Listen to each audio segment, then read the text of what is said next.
रुक करते हैं जहां विधानसभा में आज से शीतकालीन सत्र की शुरुआत हो गई है। सदन में पहले शोकोद्गार पेश किया गया और दिवंगत हुए लोगों के प्रति शोक संवेदना प्रकट की गई। इसके बाद प्रश्नकाल में बीजेपी विधायक विनोद कुमार ने बारिश से नुकसान का मुद्दा उठाया और बताया कि प्राथमिक देवीधर स्कूल को बारिश से नया नुकसान हुआ है। वहीं विनोद कुमार ने प्रश्न के जवाब में शिक्षा मंत्री रोहित ठाकुर ने बताया कि इस वर्ष हर क्षेत्र आपदा से प्रभावित हुआ। 1057 प्रारंभिक और उच्च शिक्षण संस्थानों को नुकसान हुआ है।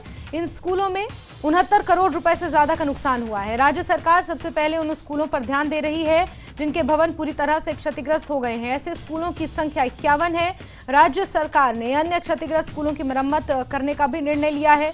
इस शीतकालीन सत्र के दौरान 5 बैठकें होंगी और विपक्ष ने इस दौरान सरकार को घेरने की रणनीति बना रखी है।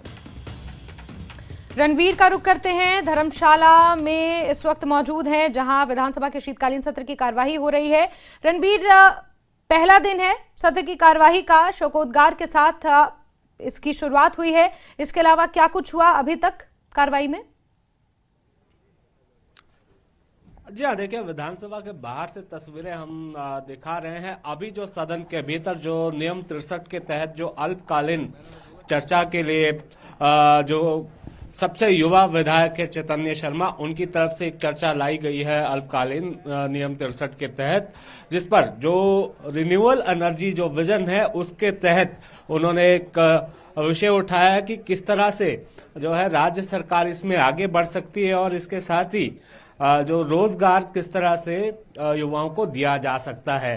तो इस पर अभी जो है वो अपनी बात सदन के भीतर रख रहे हैं। लेकिन जिस तरह के कयास लगाए जा रहे थे जैस्मिन कि ये हंगामा जो है आज शीतकालीन सत्र के पहले दिन देखा जा सकता है। सदन के भीतर तो वो हंगामा नहीं हुआ, लेकिन सदन के बाहर ये हंगामा देखने को मिला कि सदन की कार्रवाई शुरू होने से पहले ही आपने देखा कि किस तरह से विपक्षी सदस्य यहाँ पर जो प्रदर्शन जिस तरह से किया है। एक एप्रन उन्होंने पहना था, उसमें सीधे तौर पर जो गारंटी चुनावों के समय कांग्रेस ने दी थी वो पूरी नहीं हुई, तो उसको लेकर विरोध प्रदर्शन यहाँ पर किया गया। एक संकेत जो है यहाँ से सीधे तौर पर विपक्ष ने सरकार को दिया है कि ये सत्र जो है चाहे सदन के भीतर हो चाहे सदन के बाहर हो, ये इसी तरह से गरमाएगा, क्योंकि 1 साल का कार्यकाल पूरा हुआ है।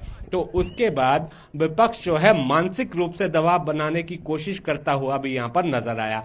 देखिए, दूसरी महत्वपूर्ण बात अगर हम ये करें कि शोकोद्गार है, जाहिर सी बात है कि वो थोड़ा लंबा चलना ही था, लेकिन जो प्रश्न काल हुआ है 2 प्रश्न उसमें लगे हैं। एक जो पहला प्रश्न था जो शिक्षा विभाग से संबंधित जो आपदा के समय स्कूलों को नुकसान हुआ है, उसमें जो नाचन से विधायक हैं विनोद कुमार, उनकी तरफ से सवाल उठाया गया था कि जो भवन आपदा के दौरान क्षतिग्रस्त हुए थे, बहुत सारे ऐसे भवन भी हैं जो पूरी तरह से क्षतिग्रस्त हो गए हैं। जो स्कूली बच्चे हैं उनको बैठने की जगह भी नहीं है। और पर्टिकुलरली उन्होंने एक स्कूल का उदाहरण भी पेश किया और उसके लिए जो है उचित कदम उठाने की भी बात सदन के भीतर कही। शिक्षा मंत्री ने आश्वासन दिया है कि सरकार की प्राथमिकता सबसे पहले उन स्कूलों के भवन निर्माण की है जहां पर जो है भवन पूरी तरह से क्षतिग्रस्त हुए हैं। 51 ऐसे स्कूल हैं, ये जानकारी सदन के भीतर दी गई। सबसे पहले वो भवन बनाए जाएंगे, उसके बाद मरम्मत कार्य होगा। और जो नेता प्रतिपक्ष हैं उनकी तरफ से इसी सवाल पर एक बात जो है रखी गई। उन्होंने ये कहा कि बहुत सारे भवन भी अनसेफ हैं और बहुत सारे ऐसे स्कूल हैं जहां पर कई तरह की परेशानी आपदा के बाद देखने को मिल रही है। तो क्या उन्हें एकमुश्त जो है सरकार सदन के भीतर से ये आश्वासन देती है कि इन स्कूलों में सारी सुविधाएं दी जा सकती हैं? तो शिक्षा मंत्री ने यह कहा है कि एकमुश्त तो संभव नहीं है, लेकिन सबसे पहले प्राथमिकता वो है जहां सबसे ज्यादा नुकसान है। पहले बजट का प्रावधान किया जाएगा, उसके बाद स्थिति जो है सुधारी जाएगी। उसके बाद एक और प्रश्न, जो जल शक्ति विभाग है उसमें जो आनी मंडल है वहां पर जो टेंडर आवंटित किए गए विभिन्न कार्यों को लेकर एक छोटा सा एक समय उसमें जो है नहीं मिल पाया, कम समय उसमें मिला, तो यही हुआ और नियम 62 के तहत एक प्रस्ताव और लाया गया है और नियम 63 के तहत एक अल्पकालिक जो चर्चा है वो अभी सदन के भीतर चल रही है। बिल्कुल बिल्कुल रणबीर, और जिस तरह का ये अनुमान लगाया जा रहा था कि सदन के अंदर खूब हंगामा हो सकता है, वैसा अभी के लिए तो कुछ नजर नहीं आया। सकारात्मक रूप से ही चर्चा हो रही है। आप नजर बना के रखें रणबीर। बहुत शुक्रिया हमारे साथ जुड़ने के लिए और तमाम जानकारियों के लिए।